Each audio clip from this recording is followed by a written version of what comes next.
Muito bem, olá a todos. Hoje a gente vai falar sobre o polêmico caso da menina de 10 anos que foi estuprada, violentada sistematicamente desde os 6 anos de idade, ou seja, 4 anos de terror nas mãos do próprio tio, com uma família conturbada. Se você pega o histórico, a gente percebe uma situação totalmente desestruturante para a personalidade da criança. Lembrando que toda criança, certo, está em processo de formação, ela tem um cérebro crítico que está se adequando às experiências, e que daí, quando essas experiências são ruins, isso decorre em traumas posteriores muito graves e ela talvez tenha que fazer aí um processo de terapia a longo prazo. Porque não é fácil, né, como as pessoas inocentemente pensam. Ah, foi estuprado, mas esqueci, escola para frente. Não é assim, né? Não é assim de jeito nenhum. Então a situação dessa garotinha é terrível. Eu sei que existem muitos casos como esse, mas esse chamou a atenção por uma peculiaridade, que é a exposição maciça da mídia por conta de um ato de grupos radicais, e aí esses grupos radicais são os grupos religiosos. Você tem um grupo radical de um lado, que são os religiosos anti-abortistas. Já deixando claro aqui para você que eu sou contra o aborto, mas aí a gente precisa especificar de maneira mais clara o que representa um dilema ético. Uma coisa é um dilema ético, outra coisa é uma opinião geral sobre um determinado assunto. Do ponto de vista geral, é óbvio que eu sou a favor da vida. O ser em potência, o nascituro, tem direito à vida. É nisso que eu acredito. Agora, existem situações que devem ser pontuadas, que devem ser avaliadas, porque elas representam uma imposição de uma condição contingencial, do qual não dá para escapar a não ser com um mal menor. E é nesse caminho aí que eu quero trilhar meu raciocínio, para que você possa avaliar, refletir, certo? Porque é óbvio que é um tema muito complexo, não é fácil. Mas as pessoas não têm a menor noção nem do que representa a ética, né? Estudar ética, bom, você já tem que lidar com várias escolas de pensamento, com vários autores, e não é fácil fazer isso. Então tem umas obras do James Rachel, por exemplo, que ele sintetiza, né, as várias escolas de pensamento ético. Talvez seja válido para você, vou deixar a capa do livro, aí você pode procurar, ler e perceber o quanto essas coisas são difíceis, não são nada simples, como assuntos ou como dilemas que precisam de um tratamento cirúrgico e não de marteladas, como esse pessoal religioso aí, hipócrita fez. E que essa sua militância burra só atrapalha o debate público. Então, eu vou ler um texto que eu escrevi para deixar o raciocínio mais linear, mais fácil de entender, tá? Então vamos lá. Eu já vi algumas pessoas dizerem que se alguém que critica o aborto não estiver pronto a adotar a criança não abortada, tal incorre em hipocrisia. Eu já vi, se não me engano, o Caio Fábio falando isso, né? Se você não está disposto a adotar a criança, então você deve se calar. Porque você não pode falar. É mais ou menos aquele raciocínio da ideia de condição de fala, vamos colocar assim. Não necessariamente, né, mas pode enredar nesse tipo de raciocínio que, a meu ver, é errôneo. Né? É claro que você pode falar de determinados assuntos que você não experienciou, desde que você tenha o cuidado de ser minimamente justo diante daquilo. Neste caso, você terá pontos cegos, é verdade, principalmente no que tange ao sentimento daquelas pessoas frente a experiências difíceis. Mas ainda assim, você é capaz de concatenar os variados elementos que impõem àquela pessoa uma situação difícil e a partir daí raciocinar de modo moral / ético, sem querer fazer necessariamente uma diferença entre moral e ética. Né? Alguém pode dizer que moral é mais cultural e ética é mais contingencial, mas não há necessidade de separar essas coisas. Né? Enfim, não vou discutir isso agora. Mas o fato é que esse argumento existe. É um argumento um tanto, poderia dizer até meio revanchista, né? Mas vamos lá. Refletindo sobre o caso da menina de 10 anos que fez recentemente um aborto por ter sido estuprada, eu penso que tal argumento não reflete, enfim, o dilema ético que se nos apresenta. O dilema ético aqui é bem diferente, distinto, porque ela envolve pormenores que fazem da equação muito mais complexa e o resultado, portanto, será distinto. E é nesse ponto que eu quero chegar. Você percebe que o peso da questão ele muda quando você está tratando entre uma mulher adulta e uma criança? Então isso que eu quero deixar bem claro para você aqui. Nem todo aborto deve ser avaliado com a mesma proporção, e tampouco com o mesmo furor ideológico. Tem gente até que criticou a menina. Meu Deus do céu, cara, que mundo é esse? Que fé e que moral é essa que esses religiosos estão praticando, se não a moral da raça de víboras farisaicas a qual Jesus censurou? Não que todo bolsonarista ou que todo cara que apoia o presidente pense assim, né? Não quero ser injusto aqui. Mas tenho certeza que boa parte dessa galera aí é bolsonarista porque foi influenciado por quem? Nada mais, nada menos que Sarah Winter. Mas olha, o primeiro ponto a salientar é que um feto, independente de tudo, um feto é um humano em potência. Não tem aquela coisa do ato potência aristotélico? Pois bem, o nascituro é um humano em potência. Portanto, veja, reduzir esse ser que sim tem direito à vida, e eu acredito nisso, a um mero discurso do tipo se cale ou adote, que é aquela coisa do lugar de fala, né? Que só a mulher que tem a criança pode falar do que ela está sentindo, quer dizer, que ela está grávida, pode falar sobre essa questão ética de tirar o bebê ou não, isso é uma decisão da família. Eu não vou criminalizar a mulher que faz isso, principalmente no casos tão radicais e graves como o aborto por conta de estupro. Mas é uma questão que gera muitos problemas. Agora, a gente daqui a pouco vai falar da lei penal aqui brasileira e o quanto ela permite, né, esses elementos aí tão fundamentais a respeito dos direitos da mãe frente a situações específicas. Mas eu tenho que ter esses dois pesos, né? O peso da experiência real das pessoas envolvidas, e aí nesse caso eu concordo com o Caio Fábio, né, quando ele diz isso, você tem que ter a consciência do peso real que as pessoas envolvidas estão carregando. Se você não tiver essa consciência, o seu juízo será completamente errado, falso, e mais do que isso, arbitrário. Mas, ao mesmo tempo, você também tem que levar em consideração uma tentativa, né, de universalidade ética para avaliar isso em vista de lidar com a dignidade da vida em si mesma. Okay? Então, bom, você tem um aspecto teórico e você tem um aspecto prático. Eu não posso me esquecer. Até aquela coisa da Teodiceia também acho que vale dizer isso. Né, o sofrimento humano e a soberania divina. Né? Essas duas coisas, quando você só defende a soberania divina, em detrimento do sofrimento humano, você acaba sendo uma pessoa completamente insensível e negando a premissa maior, né, da sua própria religião, que é o amor ao próximo. Ao mesmo tempo, em vista da teologia, você não pode cair no radicalismo do Feuerbach, que acertadamente diz que nós devemos sim amar o próximo, mas se esquecer completamente do valor metafísico do que concerne aquilo que transcende, né, e que dá subsídio a esse mesmo amor, que no caso seria Deus. Então, você tem que conhecer os dois lados. Eu aprendi isso lendo as obras do Philip Yancey, né? Felizmente, consegui aprender essa ideia. Tem dois lados da questão que você tem que valorar. Tanto o lado da pessoa que está envolvida, do ponto de vista ético que eu estou falando, né, com a questão, entendendo os pormenores, tendo empatia e compaixão e misericórdia sobre aquela vida, do que ela está passando e por que ela tomou tal atitude, caso tenha feito o aborto. E por outro lado, você também tem que verificar o ponto de vista daquilo que é o aspecto da perfeição, ou seja, Jesus disse, sede perfeitos como o vosso Pai é perfeito. Né? Então, Jesus está colocando ali o que nós podemos chamar de um valor elevadíssimo, mas é tão elevado que a gente não consegue alcançar. Então, por que ele faz isso? Porque ele está expondo um modelo perfeito. Porque pensa só, se eu estou num nível... vamos colocar nível moral. Se eu estou num nível moral 0, e Jesus está dizendo que a perfeição é 100, e eu, por conta disso, né, tento buscar, mas alcanço só o nível 5, eu sei que eu não estou muito bem, mas eu melhorei. Então é nesse sentido que vale você dizer ser de perfeitos, como vosso Pai é perfeito. Eu sei que eu não vou ser perfeito como Deus, não sei de ética moral, e eu não espero isso das pessoas que estão ao meu redor ou do mundo. Mas eu sei que se eu melhorei, isso já é muito mais adequado do que se eu tivesse mantido-me no patamar 0. Tá? É nesse sentido que eu estou falando. Então, a gente tem que perceber essas nuances, né, para não ser injusto nos nossos julgamentos éticos aí. Aí eu coloquei aqui, ó, existem dilemas éticos e eles não podem jamais ser tratados de modo grosseiro e tratados de maneira petulante como os religiosos farisaicos do tipo de Sarah Winter que coam mosquitos mas arrotam camelos. A Sarah Winter, que usa esse nome, né, que relembra uma espiã nazista, se não me engano, a mesma Sarah Winter que levantou tochas contra o STF, relembrando atos lá da década de 60 da Ku Klux Klan, que era um grupo religioso pior do que os fariseus bíblicos, racistas, né, que tinham uma tradição racista, de supremacia branca, essa mesma Sarah Winter, que relembrando tanto a Ku Klux Klan quanto os nazistas, porque os nazistas também em determinadas manifestações levantavam tochas, essa mulher, ela chegou a expor o nome da menina e o local onde seria feito o aborto para que fossem até o hospital fazer pressão.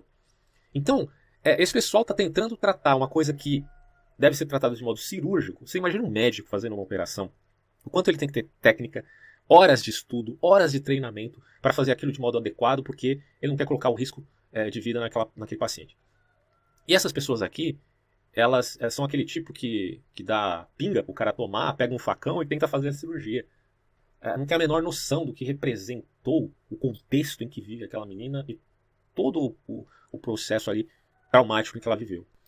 Todo dilema ético deve ser avaliado de modo cirúrgico, não com juízo temerário, né? Porque quando Jesus diz não julgueis para ser julgados, ele está falando, obviamente, no sentido de um juízo temerário. Claro que você pode julgar situações, questões, isso se impõe a você na sua própria vida, né? Em determinadas circunstâncias, e também em tribunais formais. Então o juízo será feito. Mas o que ele está dizendo é não julgueis de modo temerário, para que não sejais julgados, porque com a mesma medida que você mede, você vai ser medido. Eu percebo que no bolsonarismo existe exatamente esse problema. Porque ali você tem um monte de escorpião junto, e já que eles agem de uma maneira tão radical, quando eles são pegos em algum erro, eles também são julgados de um modo radical. Com a mesma medida que os medidos, os medirão também. Então quando o cara sai de lá, ele é tido como um traidor, como uma pessoa maligna, pérfida, como um Judas, entendeu? É uma coisa que, infelizmente, eu tenho visto. Eu não estou falando aqui gratuitamente para criticar o Bolsonaro, os bolsonaristas. Eu vejo isso já há bastante tempo nessa direita extremista. Isso aí não é novidade para ninguém. Eu já reportei isso em várias situações, né? Então não estou falando de forma gratuita. Eu sei que tem gente que apoia o presidente, mas não é assim, certo? Mas boa parte e principalmente da ala, vamos colocar assim, oficial da defesa e da militância ao governo. Então tomem cuidado com esse tipo de gente, porque eles nunca entenderam nada a respeito de graça, de misericórdia, de amor e caridade. O que eles entendem é de destruição de reputações. Isso aí é a completa desumanização e deturpação até do próprio cristianismo, né? Vamos combinar. Todo dilema ético deve ser, portanto, avaliado de modo cirúrgico, porque geralmente eles envolvem escolhas humanas em situações difíceis, onde o bem redundaria apenas num mal menor, né? O que se procura diante de dilemas éticos é o mal menor. Então, nesse caso da menina, é lícito, pois, lamentar pela efetivação do aborto. Eu lamento, sim, porque a vida daquele nascituro foi interrompida. Mas nunca em detrimento do próprio lamento que se faz à criança de 10 anos que foi estuprada desde a tenridade. Mas aqui é avaliado também o peso, por conta de uma condição bem específica, não do valor de uma e de outra, mas da condição de uma e de outra. Eu vou abordar isso aqui com vocês, baseado na própria lei de Moisés. Olha que interessante. Na lei de Moisés é subentendido que o valor da mãe é maior que o valor do nascituro, e não que o nascituro não tenha valor algum. Então entenda bem isso. O valor da mãe em determinada circunstância, tá? É naquela circunstância que a mãe é privilegiada em relação ao nascituro, e não que o nascituro não tenha valor do ponto de vista universal. A gente tem que admitir que todo ser humano tem valor em todo estágio de sua vida, mas certas circunstâncias favorecem um ou outro em termos de escolhas éticas. Então vou explicar isso também daqui a pouco. Mas deixa eu citar o texto aqui da Torá para vocês entenderem do que eu estou falando quando eu reporto a lei de Moisés. Eu estou com um livro aqui do Manual de Tempos e Costumes Bíblicos, do William Coleman. É um livro muito interessante sobre a antiguidade, e ele fala de diversos assuntos e dos aspectos culturais, né? Principalmente do povo hebreu. Depois também a separação de judeus e israelitas, mas os costumes permanecem ali. E aí ele vai falar sobre o aborto, olha que interessante. Não temos muita informação sobre como os judeus encaravam o aborto. Obviamente havia muita tristeza e um profundo sentimento de perda. Entretanto, a lei mosaica fazia distinção entre o valor da vida da mãe e do feto. Ela predispunha que se dois homens estivessem brigando e um deles acidentalmente ferisse uma mulher grávida, causando-lhe algum prejuízo, ele teria que fazer algumas reparações. Se o acidente causasse aborto, aquele que o tivesse provocado era obrigado a pagar uma multa. Então ali está em Êxodo 21, 22 e 21 capítulo, né? Versículo 22 e 23. Mas se a mulher sofresse danos permanentes, o culpado poderia ser até executado. Então o nível da punição subentende que a mãe teria aí maior importância nessa especificidade da circunstância. Deduz-se por aí que pela lei o valor do feto não era igual ao da mãe. Mas é o que eu digo, né? A gente não está também colocando em xeque o valor do feto em relação à mãe, conquanto ambos sejam seres humanos, né? E, portanto, têm valor igual. O que eu coloco aqui, tentando interpretar essa lei, e até admitida, né, por outras legislações, como a gente vai ver aqui, principalmente no mundo ocidental, é de que nessa circunstância específica, a mãe, por já ser um indivíduo, não mais meramente em potência, como é o nascituro, ela teria o privilégio, em sentido de que haja aí um dilema entre um e outro. Então, é isso que a gente vai discutir. Ó. Também na Constituição brasileira, no que tange ao Código Penal, que garante a possibilidade do aborto em caso de estupro e risco de morte da progenitora, se defende que ela tem o privilégio, uma vez que há esse risco, certo? A mãe já tem uma teia de relações e afetos dos quais o feto não tem de modo tão efetivo. Tem vários outros motivos que a gente pode elencar aqui, mas um deles é esse. Deveras, em casos de estupro, a mulher tem o aval da lei para abortar, principalmente falando aqui do Código Penal brasileiro, né? Não estou colocando que a lei de Moisés deve ser seguida, não. Estou dando subsídio para demonstrar para você que, do ponto de vista ético, já da antiguidade, já existia essa perspectiva. E também, em geral, do Oriente Médio, como no caso dos judeus. Aí eu coloco, porém o tema não se finda aí, pois nem toda mulher vive o mesmo contexto, ainda que neste caso todos tenham sido estupradas. Se você pega um grupo de mulheres, todas elas foram estupradas, e a lei brasileira permite que elas abortem a criança. Bom, nós podemos pensar, por exemplo, em que, embora a circunstância seja parecida, ela não é efetivamente similar. Tá? Porque existem aspectos que devem ser avaliados se a pretensão seja seguir uma ética onde se alcance um mal menor. Então, em mulheres mais velhas, mais jovens e muito jovens, daí você já tem uma especificidade que deve ser considerada. Uma coisa é uma mulher mais velha que foi estuprada, outra coisa é uma mulher, no caso, uma garota de 10 anos. Né? Você percebe que o peso maior, do ponto de vista ético, é maior para uma criança de 10 anos que se engravidou, porque ela corre também um risco aí, certo? É claro que a mulher mais velha também pode correr um risco. Por isso que eu estou dizendo, depende da contextualização, da avaliação que é feita. Tem vários elementos que têm que ser considerados, e isso só pode ser considerado de caso a caso, e não de uma forma generalizada, certo? Eu estou colocando aqui a idade da mulher, mas esse é só um elemento, tá? Que pode ter grande importância ou nenhuma importância, vai depender, né, de novo, de cada caso. Daí é óbvio que o juízo deve ser considerado avaliando-se os pormenores e as variações desses mesmos casos. A menina de 10 anos corre o risco em manter a gravidez. E a partir disso, você tem que somar ainda o trauma dela ter sido estuprada desde os 6 anos de idade e de que a vida que se forma dentro dela é fruto desse trauma. Dizer que ela deve manter a gravidez a todo custo pode, na verdade, custar a vida dela em vários sentidos e, por consequência, também a vida do feto. Né? Não aborta, tá. Mas o feto também vai ser afetado na medida em que ela mantenha essa gravidez e que, ou não, pode ser que, bom, cada caso é um caso. Essa criança em particular, por exemplo, eu ouvi falar que ela tem diabetes ou alguma doença crônica, que vai afetar mais ainda a situação aí da gestação. Então, são elementos que os médicos que podem levar em conta e podem fazer a avaliação, e a família também, dada o subsídio da lei brasileira que permite o aborto, vai decidir, tá? Fato é que o argumento revanchista de algumas pessoas, daquela coisa do adote ou se cale, né, obviamente não cabe aqui, porque a problemática não está vinculada à ideia de adotar ou não adotar a criança, né, que será renegada por ter sido fruto de um estupro. E pior ainda, de uma pedofilia, né? Quer dizer, e sim no cuidado em se avaliar os riscos que a menina correria com tal gravidez e o nível de possibilidade, e aí também seria do ponto de vista ético, eu sei que na prática isso não acontece, né? Mas a gente está avaliando aqui do ponto de vista ético da tentativa de se alcançar uma justiça mais acentuada, né? Se avaliar a possibilidade em salvar o ser que está se formando dentro dela, que é o nascituro, e que a gente já parte de uma priori aqui que tem direito à vida. Em termos técnicos, um profissional pode avaliar isso com perícia e daí teríamos outros dados para concluir se seria melhor manter a gravidez para a adoção ou tirar o nascituro para a preservação da mãe. Não é que toda criança vai morrer se ficar grávida e tiver o filho. Isso vai depender da avaliação de quem é perito, o médico, para se avaliar isso. E que haja boa vontade nesse sujeito que está fazendo a avaliação também. Tá? Mas aí seria uma utopia a gente achar que na prática isso vai acontecer e a justiça perfeita será feita. Mas aqui a gente está idealizando para verificar qual é o mal menor. Além disso, também valeria a opinião de profissionais da saúde psíquica, cognitiva, né, psicólogos, psiquiatras, pois em conjunto talvez houvesse sucesso em se adotar um caminho menos danoso para o caso, estou falando do caso que envolve todas as vítimas, principalmente a criança que foi estuprada. E este deveria ser, enfim, o debate, né, e a discussão que a gente teria que fazer.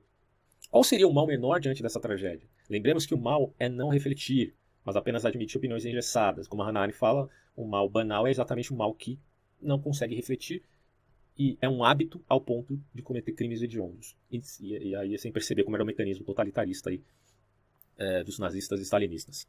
Quando estamos diante de uma mulher solipsista, eu quero fazer inclusive um vídeo sobre solipsismo, até para demonstrar o quanto isso é danoso, e que, em vista do vídeo que eu falei sobre o Lukács, né, não há necessidade de você virar marxista para enfrentar o solipsista, tá? Ou o solipsismo. Até porque o solipsismo tem variáveis, né, do ponto de vista filosófico, você possa admitir algum solipsismo que vá de encontro ao realismo, sem necessariamente, portanto, ser idealista. Né? A gente vai discutir isso depois. Mas aqui eu estou colocando em grau extremo de egoísmo. Tá? Uma mulher solipsista, em termos de egoísmo, que não valora a vida em todos os horizontes de sua dignidade e, enfim, pratica o aborto gratuitamente, sem a consciência de que ela está matando uma potência e que, portanto, essa potência é alheia a ela mesma, ora, é natural que tal mulher seja passível de duras críticas. Uma mulher madura que faz aborto simplesmente de forma gratuita, porque ela é egoísta, não quer ter filho, então vou fazer e dane-se. Seria o mesmo pecado de uma criança que, sendo estuprada durante 4 anos seguidos, engravida, tendo apenas 10 anos, e aí aborta. Você está nivelando os dois casos dizendo que é a mesma coisa? É isso mesmo que eu estou ouvindo? De muita gente aí que é pró-vida? Ora, ser pró-vida vai muito além de apenas falar que o aborto é errado. Tem que se avaliar, de novo, de modo cirúrgico, o dilema ético, porque, enfim, a vida também impõe dilemas éticos e você não pode negar isso. É notório aqui a absurdidade de tal juízo? Primeiro, porque a criança não tem maturidade. Ainda está em processo crítico, como eu falei antes. Segundo, porque a culpa primeira deve recair sempre, e de forma enfática, em todos os casos, tá, independente da idade da mulher, no estuprador, se o caso for estupro. Mas muito mais no estupro de uma criança. A coisa pesa e você tem que levar isso em consideração.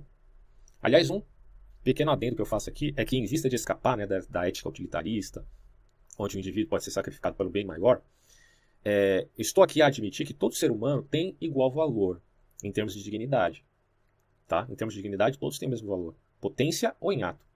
Mas que, em dadas condições que impõem escolhas éticas, um poderá ser salvo e outro não. Isso acontece em várias circunstâncias. Quer ver? Lá na Itália, a questão dos respiradores.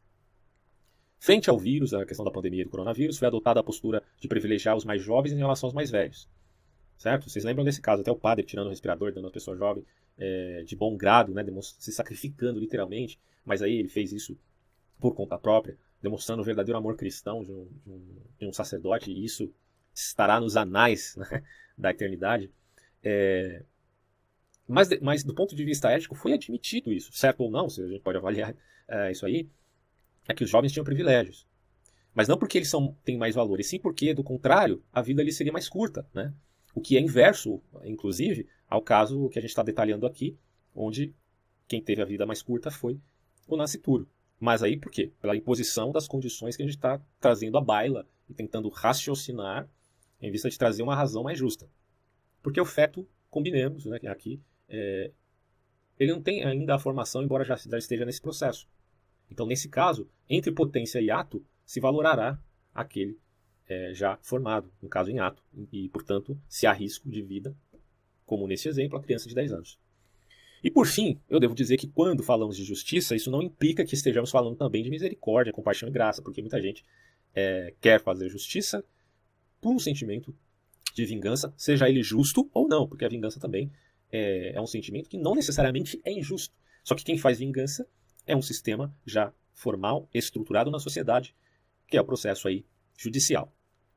Tais coisas, porém, podem se separar. Misericórdia, compaixão e graça da justiça. Aquele exemplo que eu estava dando lá sobre pessoas que querem julgar determinadas situações que estão completamente distantes dela, como o próprio Caio Fábio acentua, mas que o fazem sem considerar o peso, né, psicológico, traumático, estrutural das pessoas que estão envolvidas naquele caso. Elas simplesmente esquecem disso e querem julgar de modo universal. E isso é muito problemático, porque nesse momento você abre mão da misericórdia, da compaixão, da graça, da empatia. E aí eu coloco aqui, tais coisas não se separam da justiça, mas a justiça, se friamente calculada, pode escapar aí de valores igualmente nobres, que estão, enfim, sintetizados no amor ágape, na caridade, inclusive cristã. Dito isso, o cálculo ético, que não compreende a proporção dos afetos, também pode se distanciar profundamente da realidade de um ato de justiça agraciado com amabilidade. E, portanto, para fazer esse processo cirúrgico é necessário boa fé. E, nesse caso, boa fé é ser amável com aqueles que estão envolvidos e ser justo com aqueles que realmente são culpados. E quem é o verdadeiro culpado aqui, senão o estuprador, no caso o tio da menina, que até onde eu sei foi pego. Veja que coisa. Se a gente voltar para a ética utilitarista, você vai ver que o Jeremy Bentham vai dizer que é necessário que haja maior prazer maximizado e dor minimizada, porque a gente é refém da dor e do prazer e tudo mais, e daí se supõe que você possa fazer um cálculo de justiça, de ética e de moral com esses pesos, né, essas medidas, de um modo, porém, quantitativo. Isso é um grande problema. Né? E aí o meu vai tentar fazer aí o inverso, ele vai tentar, digamos assim, colocar as coisas em termos qualitativos e não quantitativos, mas fazendo inclusive diferenciação entre o que é bom e o que é certo, no sentido em que isso envolva um grande dilema. Tá? É claro que pro Stuart Mill, a pessoa é livre, sim, ela é livre, ele defende a liberdade dos indivíduos, mas do ponto de vista ético, como os críticos falam, né, se a gente for viver na ética do John Stuart Mill, meu Deus, a gente vai sacrificar a nossa própria felicidade, e o cara está procurando a felicidade, se esquecendo do indivíduo. Não é bem isso. Ele está colocando isso do ponto de vista de um dilema profundamente ético. Tá? Então, nesse sentido, quando há esse dilema, eu não vejo como a gente não procurar apenas o mal menor, né? e uma justiça mais adequada. Os dilemas existem, a gente, para fazer uma avaliação justa, tem que levar em consideração esse equilíbrio, mas um cálculo do ponto de vista qualitativo e não meramente quantitativo, como o utilitarista aí, Jeremy Bentham. Muito bem, então agora eu vou fazer um resumo, uma síntese de tudo que foi dito, para quem inclusive tem preguiça aí de concatenar as ideias, né? Eu vou repassar a coisa para ficar bem clara para você o meu ponto de vista. Obviamente que eu não quero ser o dono da verdade, o moralista, o senhor da razão e tudo mais. Isso aí para mim é besteira. Eu só estou analisando a questão de uma forma não leviana, porque é o mínimo que se espera para falar dessas questões aí. Eu espero que quem for comentar aí abaixo considere, né, o que eu realmente disse e não faça espantalho das minhas ideias. Então vamos resumir esse troço aí. Presta atenção. Existem duas vítimas dessa história toda. Lembrando que tem vários casos desses aí, acontece todo dia, infelizmente. Mas a gente tem que considerar na especificação deste dilema dessa criança de 10 anos. Outra vítima além dela é o próprio nascituro. Ele não tem culpa, repito, dos crimes do pai. Da mesma forma que a criança não é a extensão dos crimes do pai, que é o estuprador, ela também não é a extensão da mãe e, portanto, não é um objeto que possa ser descartado, certo? Então, em ato, a mãe de 10 anos é uma das vítimas. Em potência, a outra vítima é o nascituro, porque não teve a sua formação completa. Enquanto a criança de 10 anos está em desenvolvimento, porque já tem uma formação completa, o nascituro não, certo? E a primeira pergunta a se considerar dessa história toda é a seguinte: a mãe corre risco de vida iminente provocado por essa gravidez? Bom, isso só pode ser avaliado pela perícia médica. Só eles podem dizer se de fato a menina corre o risco ou não. Isso está fora da minha alçada e da maioria de nós aí que comentamos o caso. Se sim, se ela corre o risco, o aborto se justifica por pelo menos 4 pesos que favorecem a mãe. E aí a gente vai considerá-los aqui. Lembrando que o ato da interrupção da gravidez é em favor da vida, não em detrimento da vida. Porque caso a vida da mãe corra risco. Então, em primeiro lugar, a mãe tem uma teia de relações e uma maturação, como eu já coloquei aqui em ato, na linguagem aristotélica. Em segundo lugar, a consciência de dor e prazer, física ou psicológica, é particularidade da mãe e não do feto. Apesar que, consideremos, algumas pesquisas alegam que o feto não sente dor antes de 24 semanas de gestação. Só que aí tem também quem conteste, né, inclusive com alguns estudos, dizendo que, na verdade, essa certeza de que o feto não sentirá dor é apenas de 13 semanas para trás. A partir de 13 semanas ele pode sim sentir dor física, obviamente, não psicológica. Bom, então mais um ponto aqui a se considerar a favor da mãe, caso corra riscos, né, com a gestação. Em terceiro lugar, a humilhação do estupro que ela passou, que vai gerar problemas psicológicos, a questão da dor cognitiva ou psíquica. E em quarto lugar, o risco da própria vida, né, que ela teria aí. Principalmente se ela é uma criança, ela não é nem adolescente. Mas também o aborto formal tem algum risco aí. Então a gente tem que avaliar todos os ângulos, né? Porque se você tem a gravidez de um lado, que gera o ônus, você também tem o aborto. O aborto não é de graça, ele pode gerar algum risco aí.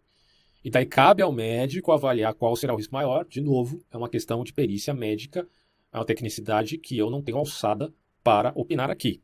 Há quem tenha, só que entre médicos há polêmicas, então a cada vai puxar sardinha para o seu lado, é meio complicado esse debate aí, que envolve, por conseguinte, né, esse aval mais técnico. Para o feto, que é um ser humano em potência, vale a premissa da dignidade do ser. Isso tem que ser sempre colocado no debate. A inviolabilidade da vida e o seu direito de continuidade. Toda a vida humana, em termos éticos, parte desse princípio universal da espécie. Quer dizer, se você ignora isso e começa a comparar o feto humano com um ovo de galinha, aí não tem como, bicho, dar continuidade no raciocínio adequado, porque você está desconsiderando a própria dignidade de continuidade de vida da sua espécie. Então, não tem nem o que discutir contigo, porque você já é contra o elemento fundamental, né, da vida humana. Se quiser falar somente mediante lugar de fala, como muitas vezes a esquerda apela, né? Você só pode falar disso, daquilo outro, se você tiver lugar de fala, se tiver passado pela experiência tal, tal e tal. Mas aí eu pergunto, quem fala pelo nascituro? Quem pode falar pelo nascituro se a questão é sempre por lugar de fala? Daí eu achar que o argumento, né, de que se você não adotar criança, você inevitavelmente não pode falar do tema, você tem que se calar. É claro que isso não necessariamente se especifica como o argumento do lugar de fala, mas estão próximos. Então, em síntese, há dilema ético aqui, porque uma vida já formada e vítima de um crime, no caso da criança que teve a gravidez, ela correria riscos acentuados se mantiver a vida da criança que está no seu ventre, porque são duas crianças, na verdade, né, pela gestação aí. Agora, se esse risco é maior ou menor, repito, quem pode falar isso são os médicos. E lembrando, cada caso é um caso, há crianças que tiveram já filhos, então é possível. Agora, nem toda criança tem o mesmo saúde, pode haver um problema crônico aí a se considerar, e o médico que pode falar isso. Então, não dá para comparar a situação dessa menina com um ato de aborto feito por motivos fúteis. Não tem como você colocar as coisas no mesmo saco de gato e sair dando pancada. Isso é ridículo, né? Daí se admite dois elementos fundamentais aqui. Primeiro, uma criança em geral, ela não tem total senso crítico de compaixão para elaborar um ato de caridade tão profundo como seria o de sacrificar a vida dela em vista de manter a gravidez. Tudo bem, tem crianças que têm um senso de moral mais elevado e bem dotado. Você tem um exemplo daquele garoto, vocês lembram que foi largamente divulgado na internet, na mídia em geral, o menino que pulou em cima do cachorro para proteger a irmã, né? E depois com a roupinha ali do Homem-Aranha, né, ele falou, olha, se fosse para morrer, eu preferia que fosse eu no lugar dela, né? Obviamente ele não tem sentimento suicida nenhum, o que ele tem é um amor, né, fraterno e heróico pela família dele, mas eu acredito que isso vai se estender no decorrer da vida dele muito mais. Então há crianças que até têm, né, um senso maior de compaixão, mas com isso aqui eu não estou querendo comparar com essa menina de 10 anos, porque ela é traumatizada, pelo amor de Deus, 6 anos, 4 anos, né, sendo estuprada. Então a gente tem que colocar as coisas no contexto em que cada pessoa viveu, que não é necessariamente determinante, mas é um fator, né? E daí você querer que uma criança de 10 anos tenha senso crítico tal ao ponto de nutrir essa caridade fundamental que não se vê nem mesmo em adultos, idosos às vezes, é muito complicado, cara. Consideremos isso. E um segundo ponto é que não se pode obrigar ninguém a se sacrificar por outra pessoa, porque isso deve partir da intenção das pessoas diretamente envolvidas ali num determinado dilema, né? Então, assim, é terrível para uma mulher, independente de sua idade, sequer pensar em manter uma gravidez que teria sido fruto de um estupro. Embora a gente tenha que admitir aí que cada caso seja um caso único, mas mesmo diante disso, em geral, as mulheres se sentem humilhadas, destituídas de seu poder de decisão, completamente traumatizadas e até afetadas em sua personalidade. E esse trauma, ele ecoa por muito tempo. Então, assim, quem é que pode obrigar a pessoa envolvida nesse fardo terrível a fazer isto ou aquilo? Não dá. O máximo que a gente poderia fazer seria auxiliar esse ser humano, né, a lidar com as ideias disfuncionais, similarmente ao tratamento que é feito com depressão, com sentimento suicida, é a questão do papel não só do psiquiatra, mas do psicólogo. Porque, por exemplo, veja só, não é correto pensar que o feto, como eu já falei aqui, é uma extensão do estuprador, certo? Esse é um pensamento disfuncional. Porque os filhos, eles não são culpados pelos crimes dos seus pais. Só que aí é que está a questão, né? Devido ao trauma, algumas mulheres sentem assim. Elas racionalmente sabem que a criança é inocente, mas elas sentem, certo? Que elas são uma extensão do estuprador. São casos e casos e casos, não é todo mundo que é assim, né? Mas o que a gente pode dizer é que isso pode ser, digamos, catalogado. E aí está a necessidade de se fazer uma terapia a longo prazo, que correria num certo martírio a curto prazo, caso a mãe decidisse manter a gravidez. Então seria bom que houvesse da parte de todas as mulheres aí a capacidade e força de lidar com isso a ponto de permitir a continuidade da vida, né? No entanto, meus caros amigos, a parte de considerar o lado da mãe, a gente tem que considerar também o lado dessa criança que é tida como um nascituro. Ela não nasceu ainda. Então, em contraposição a esse diálogo anterior que a gente está traçando aqui, é um monólogo, né? Mas você, obviamente, está repensando dialeticamente isso, é que a gente não pode se esquecer, e nem varrer para debaixo do tapete, que o feto quer sim se preservar, ele quer viver. Isso, obviamente, é uma questão instintiva, né? Como a gente já viu acima, algumas pesquisas elas alegam que o nascituro não sente dor antes das 24 semanas de gestação, ou então 13 semanas, isso aí é um debate que ainda está rolando, né, nos meios acadêmicos, mas o fato é que o feto quer viver.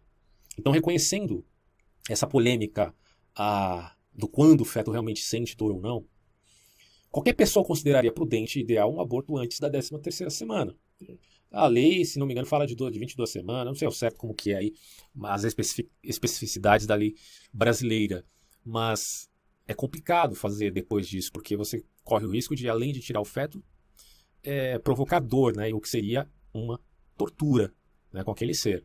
Então, caso se decidisse aí pelo ato, o aborto fosse feito antes da 13ª semana, seria uma garantia que, pelo menos, o nascituro não sentiria dor. Isso, repito, no caso que eu estou especificando aqui de um dilema, onde a mãe corre risco de vida, entenda bem.